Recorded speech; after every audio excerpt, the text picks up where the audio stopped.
If you are a woman who is trying to pursue PhD, who is trying to do her research, मगर financial reasons की वजह से आपकी इस PhD की जर्नी में बाधाएं आ रही हैं, तो आज की वीडियो आपके लिए स्पेशली यूजफुल होने वाली है। My name is Ayesha Khan. I am your UGC net English faculty at super coaching bye text book.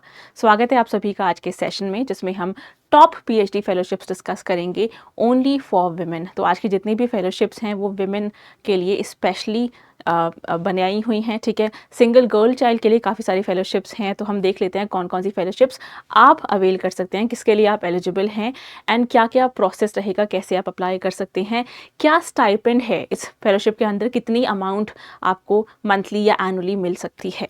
तो स्वागत है आप सभी का वंस अगेन। एंड जब हम फेलोशिप की बात करते हैं, एक फाइनेंशियल एड, एक फाइनेंशियल असिस्टेंस आपको गारंटी हो जाती है, ताकि आप अपनी PhD भी करती रहें, साथ ही साथ आपको किसी सोर्स ऑफ स्टाइपेंड भी मिलता रहे, ताकि आपकी जो PhD की जर्नी है वो और ज़्यादा आसान हो जाए। Because PhD anyways is not very easy thing. तो जब रिसर्च साथ साथ चल रही है, आपके पास एक फाइनेंशियल सपोर्ट का एक सहारा, एक तरीका भी आपके पास हो जाता है। तो क्या क्या PhD के लिए फेलोशिप्स हैं ये हम देख लेते हैं। सबसे पहले आएगी आपके पास Savitri Jyotirao Phule fellowship for single girl child. देखिए, सिंगल गर्ल चाइल्ड के लिए काफ़ी सारी ऐसी फेलोशिप्स आपको मिल जाएंगी। इनमें से एक है Savitri by Jyotirao Phule fellowship, right. अब इस फेलोशिप की मैं आपको डिटेल्स ज़रा दिखा दूँ। देखिए, Savitri by Jyotirao Phule fellowship for single girl child, ये UGC की एक फेलोशिप है, यानी यूनिवर्सिटी ग्रांट्स कमीशन की फेलोशिप है। अगर आप इसके पेज पर जाएंगे, ये डिटेल्स मैं आपको बता देती हूँ। देखिए, एनी गर्ल चाइल्ड और of her parents who is pursuing PhD in any stream or subject is eligible to apply for this scheme, ठीक है। जो नंबर ऑफ स्लॉट्स होते हैं इस फेलोशिप के वो वेरी करते हैं, एनुअली वो उनको डिसाइड किया जाता है based on the number of applications. अगर एप्लीकेशन ज़्यादा हैं तो स्लॉट्स ज़्यादा रहते हैं, अगर एप्लीकेशंस कम हैं तो स्लॉट्स कम रहते हैं, ठीक है। Fellowship will be granted up to the date of submission of PhD thesis, यानी जिस दिन आपने PhD थीसिस सबमिट कर दी तब तक आपकी फेलोशिप वैलिड रहेगी, या फिर 5 साल तक वैलिड रहेगी, जो भी पहले हो जाता है। सबसे इंटरेस्टिंग चीज़ है फेलोशिप की अमाउंट। देखिए, फेलोशिप की अमाउंट पहले 2 साल के लिए 37,000 है पर मंथ, जो कि एक बहुत ही अच्छा अमाउंट है। देन सब्सिक्वेंट मंथ्स के लिए, सब्सिक्वेंट ईयर जो आने वाले 2 साल के बाद टाइम है, उसमें ये फेलोशिप अमाउंट आपकी 42,000 भी हो जाती है, which is a very good amount to begin with.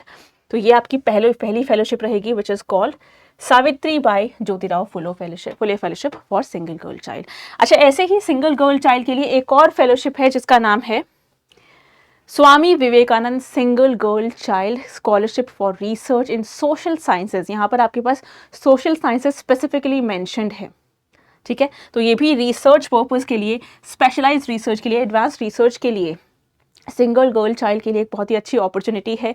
ये फेलोशिप भी UGC यानी यूनिवर्सिटी ग्रांट्स कमीशन के द्वारा ही ऑफर की गई है। अच्छा, यहाँ पर आप एक चीज़ नोटिस कर लीजिए कि जो स्टाइपेंड की अमाउंट है मंथली, वो थोड़ी सी कम है, ठीक है। दैट डज नॉट मीन कि अच्छी अमाउंट नहीं है, बहुत ही अच्छी अमाउंट है, बहुत ही अच्छी रकम है, लेकिन जो आपकी प्रीवियस फेलोशिप हमने डिस्कस की उससे थोड़ी कम है। देख लीजिए, 25,000 पर मंथ इनिशियल 2 ईयर्स के लिए रहेगी। सब्सिक्वेंट ईयर्स के लिए ये जो अमाउंट है वो बढ़ जाएगी, थोड़ी सी 28,000 पर मंथ हो जाएगी, लेकिन इसके साथ साथ हाउस रेंट अलाउंस भी इंक्लूड होगा, इसके साथ ऐड होगा अभी, ठीक है। तो ये आपकी हो जाएगी Swami Vivekananda single girl child fellowship. इसकी भी एक बार डिटेल्स देख लेते हैं। ये देखिए, Swami Vivekananda single girl child scholarship for research in social sciences, सारी डिटेल्स आपको इसकी यहाँ पर मिल जाएंगी। इसकी भी जो आपकी वैलिडिटी है वो यही रहेगी, या तो आपकी थीसिस सबमिशन की डेट या फिर 5 ईयर्स की कंप्लीशन, जो भी आपका पहले हो जाता है। ये हो गई आपकी दूसरी फेलोशिप। अच्छा, तीसरी फेलोशिप PhD के लिए नहीं है, लेकिन काफ़ी इंटरेस्टिंग मुझे ये फेलोशिप लगी while I was going through and researching जो पॉसिबल फेलोशिप्स मैं आपके लिए ला सकती थी। ये फेलोशिप है मास्टर्स के स्टूडेंट्स के लिए, यानी PG Indira Gandhi scholarship for single girl child है, सिंगल गर्ल चाइल्ड के लिए, लेकिन रिसर्च फेलोशिप नहीं है।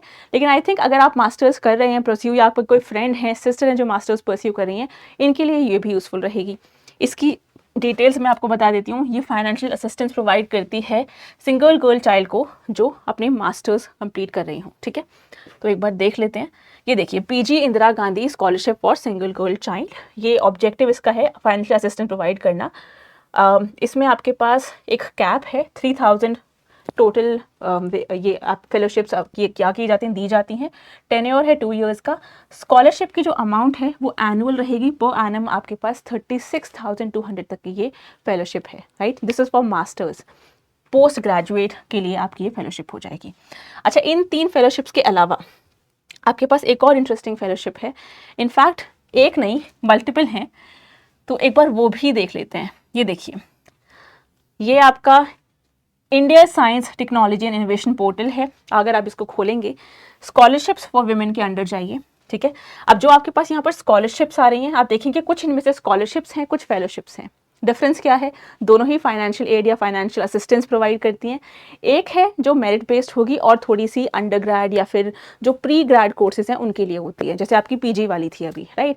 लेकिन जो आपकी फेलोशिप्स होती हैं वो आइडियली रिसर्च के लिए ही होती हैं, एडवांस रिसर्च के लिए, स्पेशलाइज रिसर्च के लिए।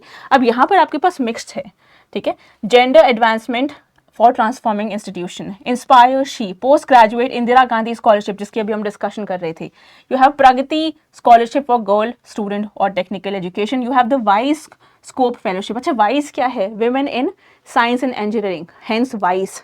तो वाइस स्कॉलरशिप आपके पास है। काफ़ी सारे टेक्निकल अगर आपके सब्जेक्ट्स हैं, इंजीनियरिंग हो गया या केमिस्ट्री है या कोई भी ऐसे वाले सब्जेक्ट्स हैं, इसके लिए भी रिसर्च के लिए सेपरेट फेलोशिप्स आपको यहाँ मिल जाएंगी, ठीक है। सोशल साइंसेज की तो हमने डिस्कस कर ही ली है। ये देखिए, वाइस पोस्ट डॉक्टोरल फेलोशिप, तो सिर्फ पीएचडी नहीं, पीएचडी के बाद भी आपके पास जो ऑप्शंस हैं काफ़ी इंटरेस्टिंग हैं। एक ऑप्शन मैं आपको दिखा देती हूँ स्पेसिफिकली। देखिए, this is your vice scope fellowship. अब ये फेलोशिप उनके लिए है जिन्होंने अपनी पीएचडी कंप्लीट तो कर ली है but they are still unemployed, right. तो ऐसे लोगों के लिए this is the women in science and engineering fellowship. इसमें आपके पास ये पॉसिबल टॉपिक्स हैं जिनमें आप रिसर्च कर सकते हैं, एंड इस फेलोशिप की जो डिटेल्स हैं वो आपको इस वेबसाइट पर मिल जाएंगी। आई होप आज का जो सेशन है आपको यूज़फुल लगा होगा, क्योंकि आज के सेशन के माध्यम से मैं आपको यही बताना चाहती थी कि अगर आप थोड़ी सी इन्फॉर्म्ड डिसीजंस लें, थोड़ी रिसर्च करें, तो सरकार की तरफ से आपके पास बहुत सारी अपॉर्चुनिटीज़ हैं जिनका आप फ़ायदा उठा सकते हैं, जो आपकी लर्निंग की एंड रिसर्च की जर्नी को थोड़ा आसान कर सकती हैं, ठीक है। Thank you for joining everybody. ये आपका आज का सेशन रहेगा। अभी भी अगर आपको कोई डाउट है, क्वेरी है ऐसे किसी भी टॉपिक के बारे में, आप मुझे पर्सनली रीच आउट कर सकते हैं, या फिर आप मेरे UGC नेट चैनल को भी कनेक्ट कर सकते हैं, विच इज़ aishamam_textbook। शुक्रिया आप सभी का आज की सेशन को देखने के लिए। Thank you very much.